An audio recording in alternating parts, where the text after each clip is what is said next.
فاضل بریلوی رحمۃ اللہ علیہ فرماتے ہیں کہ قیامت میں منظر اس طرح کا ہوگا کہ نبی پاک ہمارے آگے آگے چلیں گے اور ہمیں اللہ کی رحمت کی خوشخبری سناتے جائیں گے، اور جب حضور یہ خوشخبریاں سنائیں گے تو حضور کے لبھائے مبارکہ سے پھول گریں گے اور ہم ان کو اٹھاتے جائیں گے۔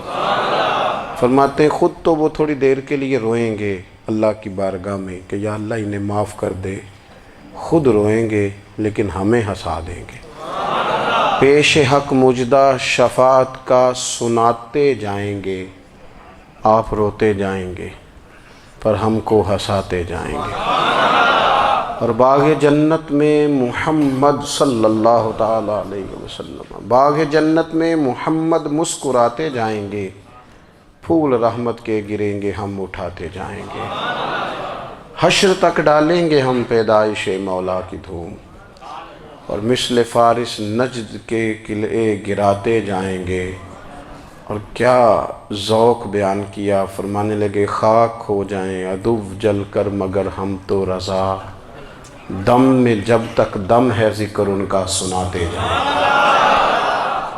جب تک سانسوں کی ڈوری چل رہی ہے، دم میں جب تک دم ہے ذکر ان کا سناتے جائیں گے۔ اللہ تبارک و تعالیٰ نے ہمارے محبوب کریم علیہ السلام کو دنیا میں بھیجا تو فرمایا یا ایھا الناس قد جاءکم برہان من ربکم، اے لوگو تمہارے پاس تمہارے رب کی دلیل آ گئی ہے۔ اللہ تبارک و تعالیٰ نے محبوب پاک علیہ السلام کو سراپا دلیل بنا کے بھیجا۔ باقی انبیاء کرام علیہم السلام کے پاس بھی اپنی نبوت کے دلائل کے طور پر بے شمار معجزات تھے، اور حضور کریم علیہ السلام کے تو پورے وجود کو ہی اللہ نے معجزہ بنایا ہے۔ اور نبی پاک صلی اللہ تعالیٰ علیہ وآلہ وسلم کی نبوت کی دلیلیں، حضور کے رسالت کے مستحکم دلائل جگہ جگہ آپ کو ملیں گے۔ سب سے پہلی چیز تو یہ سمجھنے والی ہے کہ نبی پاک علیہ السلام نے جس چیز کو سب سے پہلے اپنی نبوت کی دلیل کے طور پر بیان فرمایا وہ حضور کا کردار ہے، سیرت ہے، عمل ہے، حضور کا لوگوں کے ساتھ رویہ ہے۔ نبی پاک علیہ السلام کی تبلیغ کے 3 دور ہیں۔ ایک تو حضور نے اپنے قول سے تبلیغ فرمائی ہے، وہ 40 سال کی عمر سے محبوب نے اعلان فرمایا اور تبلیغ کی۔ اور ایک نبی پاک صلی اللہ تعالیٰ علیہ وسلم بالواسطہ حضور کی تبلیغ ہے جو آج تک جاری ہے۔ امت کے علماء، مشائخ، مبلغین حضور کے دین کو آگے پھیلا رہے ہیں، تو دراصل یہ بھی تبلیغ رسول پاک علیہ السلام ہی کی تبلیغ۔ اور ایک حضور کی تبلیغ کا دور ہے، حضور کی پیدائش سے لے کر ولادت مبارکہ سے لے کر حضور علیہ السلام کے اعلان نبوت تک۔ اس دوران نبی پاک نے جو تبلیغ فرمائی ہے وہ اپنے کردار سے فرمائی ہے۔ عرب کا وہ معاشرہ جو بڑا میلا کچیلا گدلا ہو چکا تھا، جس کے اندر سراسر مادہ پرستی کا زور تھا، جس کے اندر لوگ انسانوں کی خرید و فروخت کرتے تھے، جس کے اندر بیٹیوں کو زندہ دفن کر دیتے تھے، جس کے اندر جو آدمی جتنا زیادہ مضبوط ہوتا تھا اتنا زیادہ لٹیرا بن جاتا تھا، اس معاشرے کے اندر رسول کریم علیہ السلام نے 40 سال گزارے، اور اس طرح گزارے کہ جو بیگانے بھی تھے وہ بھی کہا کرتے تھے یہ صادق ہیں، یہ امین ہیں۔ اور جب حضور نے اعلان نبوت کیا تو فرمایا، یہ قرآن مجید کے لفظ ہے، فرمایا فَقَدْ لَبِثْتُ فِيكُمْ عُمَرًا مِّن قَبْلِهِ أَفَلَا تَعْقِلُونَ، میں تمہارے بیچ عمر کا ایک حصہ گزار چکا ہوں، تمہیں عقل نہیں ہے، شعور نہیں ہے۔ نبی کریم علیہ السلام نے اپنے کردار کو، اپنے عمل کو اپنی نبوت کی دلیل کے طور پر بیان فرمایا۔ وہ تو حضرت حلیمہ بھی فرماتی ہیں نا، جب میں نبی کریم علیہ السلام کو اپنے گھر لے گئی تو میرا اپنا بچہ بھی دودھ پیتا تھا، 2 میرے بیٹے ہو گئے، ایک میری یہ نسبی اولاد اور حضور میری رضائی اولاد۔ تو کہتی ہیں جب میں کریم محبوب علیہ السلام کو اپنے سینے سے لگاتی تھی تو حضور میرے ایک پستان سے دودھ پیتے تھے اور دوسرا اپنے بھائی کے لیے چھوڑ دیا کرتے تھے۔ یہاں سے رسول کریم علیہ السلام نے کردار کے ذریعے تبلیغ، اور پھر اعلان نبوت سے پہلے ایک تنظیم عرب کے جوانوں پر، عرب کے سرداروں پر مشتمل بنائی گئی، جس میں نبی کریم علیہ السلام نے بڑا حصہ لیا سرکار نے، اور بڑے اہم لوگوں کو شعور حضور نے عطا فرمائے، وہ اس جماعت کا فیصلہ تھا کہ ہم سارے جوان، سارے بڑے لوگ ملیں گے۔ یہ حضور کے اعلان نبوت سے پہلے کی بات ہے۔ ہم بڑے لوگ ملیں گے، کسی بڑے کو کسی چھوٹے پر ظلم نہیں کرنے دیں گے، کسی آدمی کو کسی غریب کا حق نہیں کھانے دیں گے۔ حضور علیہ السلام نے نا اپنی کردار سے، اپنے عمل سے، اور آپ کا جو عمل ہوتا ہے نا وہ اصل ہوتا ہے۔ ایک ہوتا ہے آپ کوئی بات کرتے ہیں اور ایک ہوتا ہے کہ آپ کوئی عمل کرتے ہیں۔ آپ جب عمل کرتے ہیں تو عمل کے ذریعے بھی لوگوں تک بات پہنچتی ہے کہ دراصل آپ کا اٹھنا بیٹھنا چلنا پھرنا کیا ہے۔ میرے رسول کریم علیہ الصلاۃ والسلام کا اٹھنا بھی ایک نبی کا، بیٹھنا بھی ایک نبی کا، بات کرنا بھی ایک نبی کا، معاملات زندگی کرنا بھی ایک نبی کا، لین دین کرنا بھی ایک نبی کا۔ ایک شخص کہتے ہیں میں نے اعلان نبوت سے پہلے حضور علیہ السلام سے کوئی چیز خریدی تھی اور میں نے عرض کیا تھا آپ یہاں تشریف رکھیں، میں پیسے لے کے آتا ہوں۔ میں 3 دن کے بعد آیا۔ دیکھو یہ بات کرنی کتنی آسان ہے، بولنی کتنی آسان ہے، پر 3 دن یہاں میرے بھائی کو کسی شخص کو 2 گھنٹے انتظار کرنا پڑ جائے تو لوگ کہتے ہیں الانتظار اشد من القتل، یہ تو قتل سے زیادہ تکلیف والا معاملہ ہے منتظر رہنا کسی کا۔ کہتے 3 دن کے بعد میں آیا تو میرے رسول کریم وہیں تشریف فرمایا، بس اتنا فرمایا یار تم نے مجھے بڑی تکلیف میں ڈال دیا، 3 دن ہو گئے یہاں رکے ہوئے۔ تو حضور نے اپنے کردار کو، اپنے عمل کو، اپنے معاملات کو سب سے پہلے اپنی نبوت کی دلیل کے طور پر پیش کیا۔ کسی نے کیا خوب کہا تھا کہ جو تیری جان کے دشمن ہیں وہ بھی کہتے ہیں، وہ جو تیری جان کے دشمن ہیں، بظاہر تو آئے ہیں نا ہجرت کی رات جان لے لے، لیکن امانتیں حضور کے گھر میں رکھی ہوئی ہیں، امانتیں کاشانہ نور پہ پڑی ہیں۔ وہ جو تیری جان کے دشمن ہیں وہ بھی کہتے ہیں کہ امین تو ہے اور صداقت کی آبرو تو ہے، امین بھی تو ہے، صداقت کی آبرو تو ہے۔ تو پہلے کردار، پھر دوسری بات، اللہ تعالیٰ نے اپنے محبوب علیہ الصلاۃ والسلام کو اپنا مطلق نائب بنا کر، اپنا محبوب اعظم بنا کر، ویسے ہی سارے انسانوں کے بارے میں کہا وَإِذْ قَالَ رَبُّكَ لِلْمَلَائِكَةِ إِنِّي جَاعِلٌ فِي الْأَرْضِ خلیفہ، میں زمین میں اپنا نائب بنانے والا ہوں۔ لیکن حضور علیہ السلام تو محبوب ہے نا، حضور کی نیابت تو محبوبیت کے درجے پر فائز ہے۔ تو رسول پاک کو رب کریم نے اس طرح کا بنا کے بھیجا کہ حضرت عبداللہ ابن رواحہ رضی اللہ تعالیٰ عنہ بیان فرماتے ہیں کہ اگر حضور کوئی معجزہ نہ بھی دکھاتے، نبی کریم علیہ السلام سے کوئی اعجاز لوگ نہ بھی دیکھتے، تو محبوب کا تو چہرہ ہی اس طرح کا تھا، لوگوں نے دیکھتے جانا تھا اور کلمہ پڑھتے جانا تھا۔ لیکن باوجود اس کے میرے رسول پاک کا اعجاز یہ ہے، کمال یہ ہے کہ حضور کبھی اشارہ کر دیں تو چاند 2 ٹکڑے ہو جائے، کبھی دعا مانگ دیں تو ڈوبا ہوا سورج واپس آ جائے، کبھی محبوب گزرنے لگیں تو پتھر آپ پر سلام پڑے، کبھی حضور پہاڑ پر چڑھ جائیں تو پہاڑ وجد میں آ کر جھومنے لگیں، محبوب کا کبھی نماز پڑھاتے ارادہ بن جائے تو اللہ تعالیٰ قبلے کا رخ ہی تبدیل فرما دے۔ کیا خوبصورت سوچ ہے اور کیا نظریہ دیتے ہیں بریلی کے امام۔ فرماتے ہیں اجابت کا جوڑا عنایت کا صحرا، دلہن بن کے نکلی دعائے محمد، اور اجابت نے جھک کر گلے سے لگایا بڑی ناز سے جب دعائے محمد۔ دیکھو خدا کی رضا چاہتے ہیں دو عالم، خدا چاہتا ہے رضائے محمد صلی اللہ تعالی علیہ وسلم۔ اور ایک مقام پہ فرماتے ہیں نائب دست قدرت پہ لاکھوں سلام، نائب دست قدرت پہ لاکھوں سلام۔ تو اللہ تعالیٰ نے نبی پاک صلی اللہ تعالی علیہ وسلم کو جو اعجاز۔ پھر ایک اور بات، حضور امی ہیں، دنیا میں آ کر محبوب نے کسی سے پڑھا ہی نہیں۔ میرے محبوب نے جتنا پڑھا ہے رب کریم سے ہی پڑھا ہے۔ الرحمن علم القرآن خلق الانسان، رحمان نے قرآن سکھایا پھر انسان بنایا۔ اللہ تبارک و تعالیٰ کی بارگاہ کرم سے حضور نے لیا۔ رسول کریم امی ہیں، یہ بھی حضور کی نبوت پر ایک بڑی دلیل۔ دیکھو ایک ہوتا ہے کوئی آدمی بچپن سے کسی چیز سے شغف رکھے اور جب اس کی عمر بڑی ہو جائے تو کہتے ہیں اس کا تجربہ بڑا ہو گیا ہے، یہ پہلے کچھ شعر کہتا تھا، کوئی ادبی جملہ کہتا تھا، تو اب اس کی یہ کام کرتے کرتے عمر بڑی ہو گئی ہے تو رسوخ حاصل ہو گیا۔ 40 سال کی عمر مبارک تک نبی کریم نے ایک شعر بھی نہیں کہا۔ حضور علیہ السلام نے کبھی کوئی ایسی بات، ویسے تو حضور کی ہر بات حکمت والی، لیکن جس کو عرب کے لوگ اپنے لہجے میں شاعری یا اپنے لہجے میں ادب کہتے تھے، وہ حضور نے بیان نہیں فرمایا۔ لیکن جب 40 سال کی عمر میں اعلان نبوت کیا تو پھر بڑے بڑے فصیح و بلیغ، بڑے بڑے سیانے طفیل بن عمرو کہتے ہیں کہ اس شخص کو بھی میں نے دیکھا جسے بڑا ناز تھا اپنی فصاحت اور بلاغت پر، اور جب وہ حضور کے پاس آیا اور اس نے آ کے کچھ باتیں کی تو محبوب خاموشی سے سنتے رہے، اور جب وہ چپ کر گیا تو میرے کریم نے صرف سورہ فاتحہ پڑھی۔ کبھی اٹھتا تھا، کبھی بیٹھتا تھا، کبھی غور کرتا تھا، کبھی دائیں جاتا تھا، کبھی بائیں جاتا تھا، پھر کہنے لگا بتاؤ نا کلام کس کا ہے؟ فرمایا اس رب کا، اس رب کا، اس رب کا جس کا میں رسول بن کے آیا ہوں۔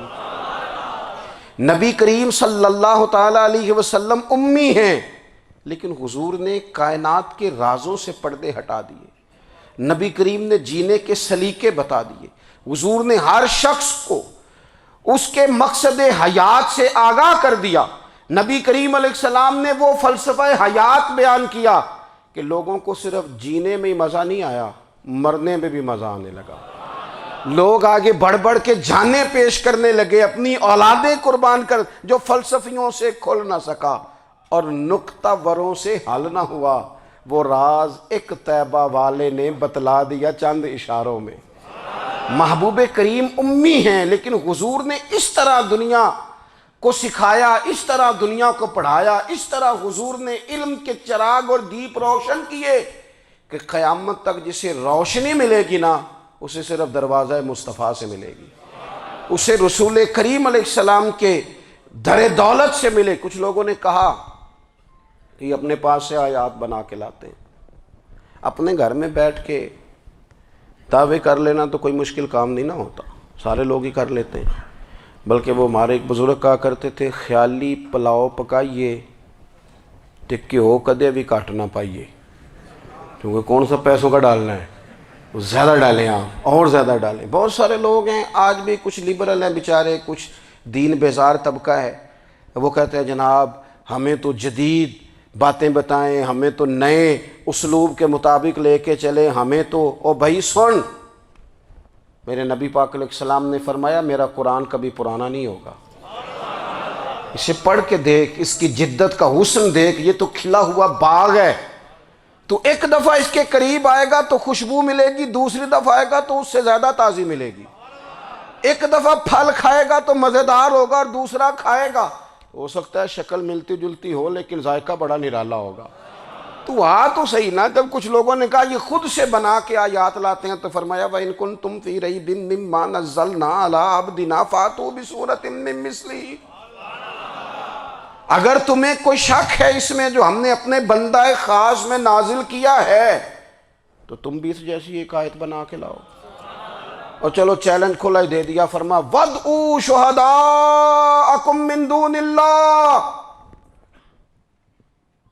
اللہ اور اللہ والوں کو چھوڑ دو، تفسیری ترجمہ عرض کر رہا ہوں، یعنی صحابہ کو چھوڑ دو، حضور کے ماننے والوں کو چھوڑ دو، باقی ساری دنیا کے کافر اکٹھے ہو جاؤ، ایک آیت بس قرآن جیسی لے کے آؤ، ایک آیت لے کے آؤ، ان کنتم صادقین، اگر تم سچے ہو۔ جوانوں سنو، کہا ایک آیت، اور یہ چیلنج آج تک قرآن مجید کا موجود ہے، آج تک وَإِن كُنتُمْ فِي رَيْبٍ مِّمَّا نَزَّلْنَا عَلَىٰ عَبْدِنَا فَأْتُوا بِسُورَةٍ مِّن مِّثْلِهِ، تم قرآن کے مقابلے کی ایک صورت لے کے آؤ اور سارے حمایتی اکٹھے کر لو اپنے، ان کنتم صادقین، اگر تم سچے ہو۔ جواب تو ادھر سے آنا تھا نا، لیکن کائنات کے رب نے جواب بھی خود دیا، فرمایا فَإِن لَّمْ تَفْعَلُوا وَلَن تَفْعَلُوا، اگر تم نہ لا سکے، اور فرمایا تم لا سکتے بھی نہیں، اگر تم نہ لا سکے اور تم لا سکتے بھی، نہ خنجر اٹھے گا نہ تلوار تم سے، یہ بازو میرے آزمائے ہوئے ہیں، وَلَن تَفْعَلُوا، تم لا بھی نہیں سکتے، فَاتَّقُوا النَّارَ الَّتِي وَقُودُهَا النَّاسُ وَالْحِجَارَةُ، پھر اس آگ سے ڈر جاؤ جس کا ایندھن آدمی اور پتھر ہے۔ اعدت للکافرین، بنائی کافروں کے لیے، بنائی مومنوں کے لیے تو رب نے جنت بنائی ہے۔ اعدت للکافرین، یہ دوزخ اللہ نے کن کے لیے بنائی ہے؟ اعدت للکافرین کہتا ہے کافر کے لیے بنایا۔ تو اللہ تبارک و تعالیٰ نے میرے رسول پاک صلی اللہ تعالیٰ علیہ وسلم کو وہ کتاب عطا فرمائی، اور پھر حضور کی فصاحت و بلاغت، معرفت۔ دیکھو ایک ہوتا ہے گھنٹوں باتیں کرنا، ایک ہوتا ہے کئی کئی والیم پر مشتمل، کئی کئی جلدوں پر مشتمل کتب کا لکھنا، اور ایک ہوتا ہے کسی بندے کا ایک بات کرنا اور سامنے والے کی طبیعت کو اتنا جگا دینا کہ اگلی بات فوراً ہی اس کی سمجھ میں آ جائے۔ اور حضور نہ کسی کی انا کو نہیں جگاتے تھے۔ ہم بعض اوقات کسی سے خطاب کرتے ہیں، بات کرتے ہیں تو سامنے والے کی انا کو جگا دیتے ہیں، ٹھیس پہنچاتے ہیں، وہ کہتا ہے چل پھر تگڑا ہو جا میں بھی آیا۔ حضور انا نہیں جگاتے تھے، میرے نبی پاک ضمیر جگاتے تھے تاکہ وہ شخص فیض حاصل کر سکے، اسے کچھ ملے۔ نبی کریم کا جو انداز تکلم ہے وہ اس طرح کا ہوتا تھا کہ انسان خود بخود کھل اٹھتا تھا کہ مطلب یہ بات ہونے کیا لگی ہے، مطلب حضور کیا فرمانے لگے۔ نبی کریم صلی اللہ تعالیٰ علیہ وسلم، ایک دن محبوب کریم نے صحابہ کے بیچ حضور کی فصاحت و بلاغت دیکھے، فرمایا محبوب نے کتنا نادان ہے وہ شخص جو اپنے ماں باپ کو گالی دے۔ کھلی ہو گئی لوگوں کی آنکھیں، کان کھڑے ہو گئے کہ یا رسول اللہ کون ایسا بدبخت ہے جو ماں باپ کو گالی دے گا۔ اب جب سوالات ذہنی سطح پر پوری طور پر ابھر گئے نا، تو اب رسول کریم نے بات سمجھائی۔ یہ ہے فصاحت و بلاغت، تیرے آگے ہیں یوں دبے لچے فصحاء عرب کے بڑے بڑے، کوئی جان منہ میں زبان نہیں بلکہ جسم میں جان نہیں۔ یا رسول اللہ کون ایسا نالائق ہے جو ماں باپ کو گالی دے؟ اب جب ذہنی سطح یہاں تک ابھر آئی تو اب حضور نے سمجھایا، فرمایا جب تم کسی کے ماں باپ کو گالی دو گے نا تو وہ بھی تو جواب میں تمہارے ماں باپ کو دے گا نا، تو فی نفس ہی یہ تم نے خود ظلم کیا ہے اپنے ماں باپ پر۔ کیوں تم نے ایسا لہجہ اختیار کیا کہ جس سے سامنے والے کی انا جاگ جائے اور وہ تمہارے مقابلے میں آ کر کے کھڑا ہو جائے؟ کیوں تم نے اس طرح کے انداز اختیار کیے کہ جس سے سامنے والا بھی سارے پنجے کھڑے کر کے باہر نکل آئے اور کہے آ جاؤ پھر میں بھی میدان میں حاضر ہوں؟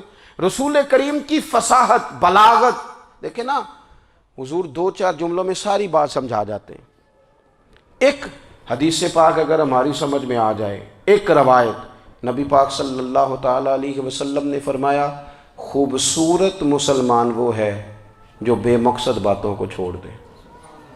لو اس سے پوری زندگی سجائی جا سکتی ہے، ایک جملے سے پوری زندگی سواری جا سکتی ہے، کوئی لمبی چوڑی باتوں میں جانے کی ضرورت نہیں۔ کہا خوبصورت مسلمان یہ ہے جو بے مقصد باتوں کو چھوڑ دے، لا یعنی باتوں کو، کیا کہتے ہیں ہمارے دیہات کے لوگ، جڑے پنڈ جانا نہیں اودا راہ پوچھنے دی۔ لیکن آج کل لوگ باز آندے یعنی جس بات کا بالکل تعلق نہیں نا وہ بات بھی کرتے جاتے ہیں، جس کا شعبہ ہی نہیں وہ بھی چھلانگ لگا لگا کے اس میں آ جاتا ہے۔ ہم اپنا وقت ضائع کرتے ہیں، اپنی صلاحیتیں ضائع کرتے ہیں، اپنا نقصان کرتے ہیں۔ ہم اپنا کام صحیح کر کے نہیں کرتے اور دوسری ساری دنیا کو ٹھیک کرنا چاہتے ہیں۔ او بھائی آپ جس جگہ جس شعبے سے تعلق رکھتے ہیں آپ اپنے معاملات میں مضبوطی پیدا کریں۔ حضور نے اپنی فصاحت کے ساتھ، بلاغت کے ساتھ لوگوں کو قائل کیا، اور قرآن مجید کی تاثیر کا یہ اثر میرے کریم رسول نے دکھایا کہ رات کو جب حضور بیٹھ کے قرآن پاک پڑھتے تھے نا، جب یاسین والے نبی خود یاسین کی تلاوت کریں، جب طٰہٰ والے محبوب خود طٰہٰ کی تلاوت کریں، غور کرو نا جب مدثر والے محبوب خود ان جملوں کو ادا کریں، یعنی جن کے بارے میں آیت آئی ہے جب وہی یہ آیت پڑھیں کہ اِنَّا أَعْطَيْنَاكَ الْكَوْثَرَ، یعنی جن کا ذکر ہو رہا ہے جب وہ یہ بات کریں کہ یا ایھا النبی انا ارسلناک شاہدا ومبشرا ونذیرا لتؤمنوا باللہ ورسولہ وتعزروہ وتوقروہ وتسبحوہ بکرۃ واصیلا، جن کے بارے میں آیت آئی ہے جب وہ یہ کہہ رہے ہوں کہ ورفعنا لک ذکرک، جب وہ کہہ رہے ہوں والضحیٰ واللیل اذا سجا، ذرا اس کیفیت کو دیکھیں جب محبوب خود پڑھ رہے ہوں، اور جو حضور پر آئی ہیں اس کا ذائقہ، اس کا لطف، اس کا انداز بھلا کیا ہوگا۔ حضور جب رات کو پڑھتے تھے نا قرآن پاک، تو جو پکے کافر تھے نا، ابو جہل جیسے لوگ، وہ بھی جھاڑیوں میں چھپ چھپ کے مدینے والے کی تلاوت سنا کرتے تھے، حضور کی تلاوت سنا کرتے تھے۔ یہی بہتر ہے کہ پردوں میں وہ پردہ پوش رہے، وہ اگر پردے ہٹا دے تو کسے ہوش رہے۔ رسول کریم علیہ السلام کی تلاوت کا سننا، قریب جانا، یہ اعجاز ہے۔ حضرت فاروق اعظم کہتے ہیں میں طبیعت کا بڑا ڈاڈا تھا، مزاج کا بڑا سخت تھا، زندگی ہمیشہ ڈٹ کر گزاری، باتوں پر کھڑا رہنا آتا تھا، پر جب میری بہن نے مجھے چند آیتیں سنائی نا تو میں تڑپ ہی گیا۔ کروں آیا سا مار مقامنے نو، ہن مینو مار دے لے چلو، اوے متے عمر دی عمر برباد ہو جائے، جتھے عمر سوار دے لے چلو۔ یہ اعجاز ہے رسول کریم صلی اللہ تعالیٰ علیہ وسلم پر نازل ہونے والی کتاب کا۔ پھر حضور نے خبریں دی، نبی پاک نے خبریں دی۔ حضور نے فرمایا روم فتح ہوگا، وہ ہوا۔ نبی کریم علیہ السلام نے فرمایا شام فتح ہوگا، تو شام فتح ہوا۔ فرمایا ایران فتح ہوگا، تو ایران فتح ہوا۔ سراقہ بن مالک کہتے ہیں ایک گاؤں پر بھی مسلمانوں کی حکومت نہیں تھی، ایک گاؤں پر۔ حضور مکہ مکرمہ سے نکل رہے تھے، مدینہ طیبہ تشریف لے جا رہے تھے، ابھی راستے میں تھے، میں 100 سرخ اونٹوں کے لالچ میں معاذ اللہ حضور کو گرفتار کرنے پہنچ گیا۔ محبوب نے حکم دیا، حضور کا معجزہ میں نے آنکھوں سے دیکھا، میرا گھوڑا زمین میں دھستا چلا گیا، میں نے معافی مانگی، حضور نے معاف کر دیا۔ میں نے سمجھا اچانک ہو گیا ہے۔ یہ منوانا بھی بڑا مشکل کام ہے۔ شجر و حجر پہچان گئے، انسان کی نظروں میں شاکی رہا۔ یہ کچھ ایسے لوگ ہیں جن کو منوانا توبہ توبہ، ماننے کو تیار نہیں، دیکھ دیکھ کے بھی ماننے کو تیار ہے نہیں، ماننے کو تیار ہی نہیں۔ کہتے ہیں کہ میں نے پھر چاہا آگے بڑھنا، تو پھر زمین کے اندر میرے گھوڑے کے پیر دھنسنے لگے، پھر معافی مانگی۔ کریم تیرے معاف کرنے کی ادا پہ بھی قربان جائیں۔ یہ نہیں فرمایا کہ تو بار بار یوں ہی کرتا ہے، فرمایا معافی مانگتا ہے، جا میں نے معاف کیا۔ کہتے ہیں 3 دفعہ میں آگے بڑھا، 3 دفعہ حضور نے معاف کیا، تو مسکرا کے فرمانے لگے تو یہاں مجھے گرفتار کرنے آیا ہے، وہ کیسر روم کا علاقہ فتح ہوگا۔ وہ کنگن جو پہنتا ہے نا ہاتھوں میں، بادشاہ کے کنگن معروف ہیں، وہ تیرے ہاتھوں میں آئیں گے۔ اللہ کرے آپ سمجھیں۔ یہ جو لوگ ڈری ڈری سہمی اور ہمارے بچے مایوسی کی معاذ اللہ باتیں کرتے ہیں، وہ دیکھیں حضور کس طرح کی گفتگو فرماتے ہیں۔ ابھی ایک گاؤں پر بھی اسلام کی حکومت نہیں، لیکن حضور کا خبر دینے کا انداز۔ کریم فرمانے لگے وہ کیسر روم کے جو کنگن ہوں گے وہ تیرے ہاتھوں میں آئیں گے۔ جناب سراقہ بن مالک فرماتے ہیں کہ میں مسلمان ہو گیا، حضور کا وصال ہو گیا، کنگن نہیں آئے۔ حضرت ابوبکر صدیق کا وصال ظاہری ہو گیا، کنگن نہیں آئے۔ جناب عمر کا دور آ گیا، سراقہ بوڑھے ہو گئے۔ کوئی بندہ پوچھتا نا کہ اب تو عمر ڈھل گئی ہے، زندگی کا پتہ نہیں، کہنے لگے نہیں میں نہیں جاتا، جب تک کنگن نہیں آتے اسرائیل کوئی نہیں آئیں گے، کیونکہ ساڈے نبی دی زبان ساڈے واسطے قرآن۔ جو دن کو کہہ دیا دن ہے تو دن نکل آیا، جو شب کو کہہ دیا شب ہے تو رات ہو کے رہی، اور خدا نے ان کی زبان کو وہ اختیار دیا، جو نکلی منہ سے ان کے وہ بات ہو کے رہی۔ اور فاضل بریلوی کا تو انداز ہی پھر انوکھا ہے نا، وہ تو کہتے ہیں وہ زبان جس کو سب کن کی کنجی کہے، جس کو سب کن کی کنجی کہیں، اس کی نافذ حکومت پہ لاکھوں سلام۔ کہنے لگے نہیں آتے حضرت اسرائیل، فکر نہ کرو، بوڑھے ہو گئے تھے، نکلنا گھر سے بند کر دیا تھا، حضرت عمر کا دور تھا، کنگن آ گئے۔ حضرت فاروق اعظم نے ان کے پوتوں سے، نواسوں سے، بچوں سے کہا جاؤ بلا کے لاؤ، کہا دادا جان بوڑھے ہیں، فرمایا تم کان میں کہہ دینا کنگن آ گئے، پھر تم دیکھنا تو صحیح۔ پھر حضرت سراقہ آئے، حضور نے جو خبریں دیں، نبی پاک علیہ السلام نے جو گزشتہ قوموں کے احوال بیان کیے، اور پھر میرے نبی پاک علیہ السلام نا دنیا میں عزتیں دینے آئے، عزتیں۔ یہ مزاج ہمیں کم کرنا چاہیے، یہ جو ہم ساری زندگی اس کام میں لگا دیتے نا کسی کو نیچا کیسے دکھانا ہے، یہ انداز حضور نے نہیں ہمیں دیا۔ اب دیکھو حضور تشریف لائے تو ہمیں پتہ چلا کہ حضرت یوسف جیسا سونا کوئی نہیں، حضور تشریف لائے تو ہمیں پتہ چلا کہ حضرت داؤد جیسی خوبصورت آواز کسی کی نہیں، حضور تشریف لائے تو ہمیں پتہ چلا کہ جناب عیسیٰ علیہ السلام کا فقر اختیاری کس طرح کا تھا، محبوب تشریف لائے تو ہمیں پتہ چلا کہ حضرت موسیٰ کا جلال کس طرح کا تھا۔ یہ تو حضور آئے تو نبی پاک علیہ السلام نے اس کی بھی عظمت بیان کی، اس کی بھی شان بیان کی، حضور نے بتایا کہ ابو بکر صدیق کی شان کیا ہے، فاروق اعظم کا مرتبہ کیا ہے، عثمان غنی کی حیا کیا ہے، مولا علی کی شجاعت کیا ہے، اہل بیت نبوت کی عظمت کیا ہے۔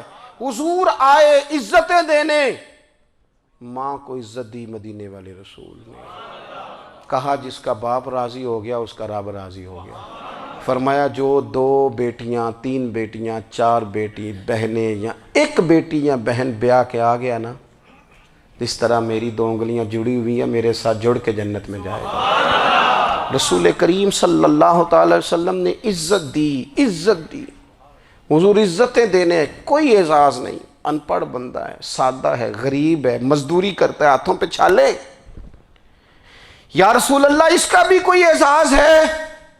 قربان جائیں، میرے کریم نے عزت دی، فرمایا محنت کر کے روزی کمانے والا تو اللہ کا دوست ہے، یہ اینٹیں اٹھانے والا، یہ مشقتیں کرنے والا، یہ صبح دیہڑی پہ جانے والا، یہ بیچارہ جو اچار سے روٹی کھاتا ہے، تو نے ہر شخص کی قسمت میں یہ عزت لکھی اور آخری خطبے کی صورت میں وصیت لکھی۔ رسول کریم نے ہر بندے کو اعزاز دیا، عظمتیں دی، حضور عزتیں دینے آئے، نبی پاک علیہ السلام نے اعزازات دیے، حضور نے نوازا، یہ ساری چیزیں میرے رسول پاک کی تشریف۔ اور پھر یہ جو حضور کے صحابہ اور اہل بیت ہیں نا، یہ بھی میرے نبی پاک کی نبوت کی دلیل ہے۔ اتنی جلدی انقلاب آیا نہیں کرتے، وہ کل تک جو رہزن تھے حضور نے راہبر بنا دیے، وہ لوگ جو کل تک ایک دوسرے کے گلے کاٹ کے کھاتے تھے، ایک دوسرے کو مارتے تھے، تکلیف پہنچاتے تھے، برادری ازم پہ لڑتے تھے، حضور نے بھائی بھائی بنا دیے، ایک پلیٹ میں کھانا کھانے لگے، سیدنا بلال حبشی، صہیب رومی، سلمان فارسی، حضور نے یوں کر کے ملا دیا۔ نبی کریم علیہ السلام نے تقسیمیں ختم کر دی دنیا میں، حضور کے صحابہ نے اپنا کردار اس طرح کا دکھایا، اتنا بلند کیا، اور صحابہ کرام علیہم رضوان اس کو دے کر اتنی بلندیوں پہ گئے کہ گواہیاں اللہ کا قرآن دیتا ہے۔ فرمایا محمد الرسول اللہ والذین معہ اشداء علی الکفار رحماء بینہم تراہم رکعا سجدا یبتغون فضلا من اللہ ورضوانا۔ فرمایا یہ جو میرے محبوب کے ساتھ والے ہیں کافروں پر سخت ہیں، آپس میں نرم دل ہیں، تم جب بھی انہیں دیکھو گے سجدے کرتے دیکھو گے، رکوع کرتے دیکھو گے، تم انہیں دیکھو گے اللہ کی رضا کے متلاشی ہیں۔ انہیں ساری مادہ پرستی سے نکال کر محبوب نے رب کی رضا کے رستے پہ ڈال دیا۔ میرے نبی کریم سید عالم صلی اللہ تعالیٰ علیہ وسلم کی نبوت کے دلائل کے طور پر یہ ساری چیزیں آئیں۔ بس میں بات سمیٹنے لگا ہوں، حضور کا جو اخلاق ہے نا، وہ بھی نبی کریم علیہ السلام کی نبوت کی بہت بڑی دلیل ہے۔ وَإِنَّكَ لَعَلَىٰ خُلُقٍ عَظِيمٍ۔ محبوب ہم نے آپ کو نا خلق عظیم کا مالک بنایا ہے۔ کچھ لوگ سمجھتے ہیں صرف آپ کا بولنے کا انداز ٹھیک ہو تو آپ با اخلاق ہیں، نہیں بھائی، بولنے کا انداز ٹھیک ہونا با اخلاق نہیں، سچ بولنا اخلاق کی علامت ہے۔ آپ کا حق بات کرنا اخلاق ہے، آپ کا صحیح گواہی دینا اخلاق ہے، آپ کا اللہ تعالیٰ کی طرف سے آزمائش آنے پر صبر کا مظاہرہ کرنا اونچا اخلاق ہے۔ رب نعمت دے تو آپ کا وجود ڈھلتا جائے شکر میں، یہ اخلاق ہے۔ رب کریم اگر آپ کو کسی وقت کسی آزمائش میں اپنی حکمت سے ڈالتا ہے تو عزت نفس کو برقرار رکھنا، خودداری کو برقرار رکھنا، یہ اخلاق۔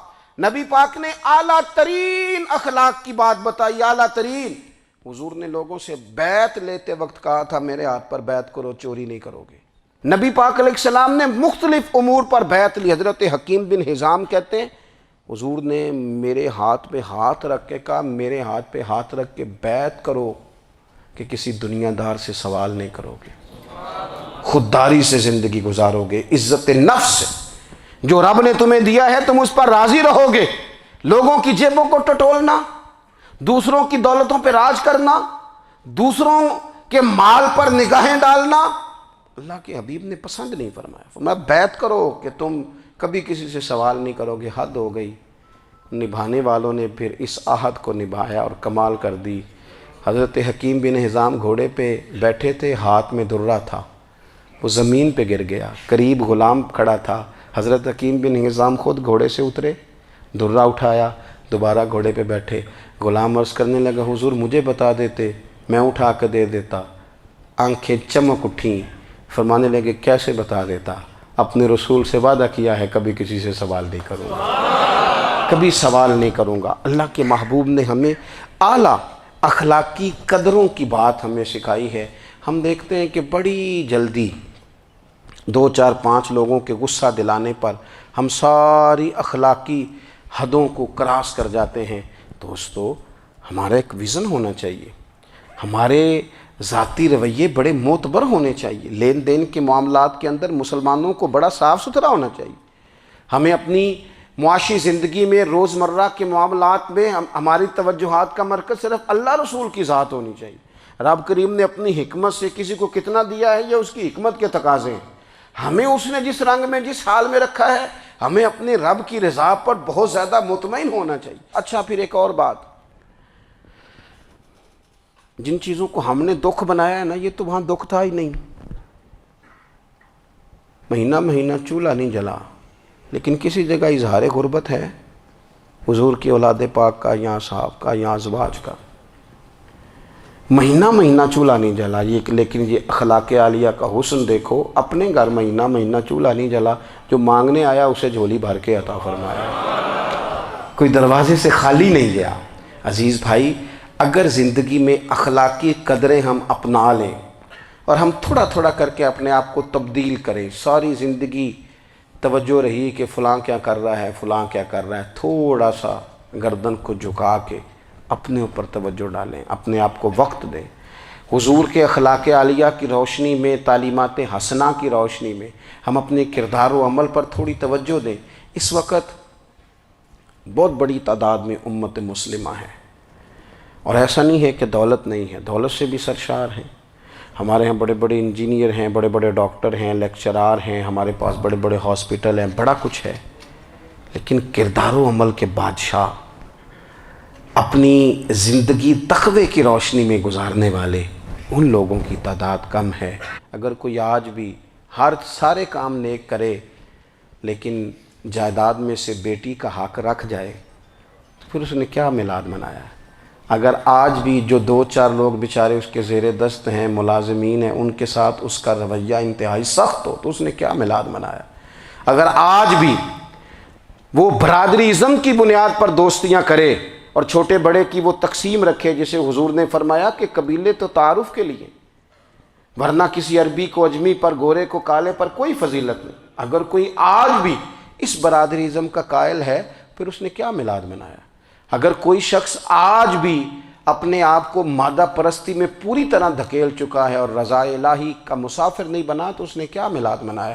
اپنی طبیعتوں میں روحانی تبدیلی اور وہ خاص افکار جو حضور اپنے غلاموں میں پیدا فرماتے ہیں، ان افکار کو پیدا کرنا، سوچوں کو بدلنا، سوچوں کو، نظریات کو بدلنا، اپنے روزمرہ کے معاملات کا جائزہ لینا کہ ہم کس طرح آگے بڑھ سکتے ہیں اور کس طرح ہم ایک بہترین امتی اور ایک بہترین مسلمان بن سکتے ہیں، اس پر توجہ دینا، یہ میلاد ہمیں سبق دیتا ہے۔ اللہ تعالیٰ مجھے اور آپ کو عمل کی توفیق عطا فرمائے۔ آخر دعوایا ان الحمدللہ۔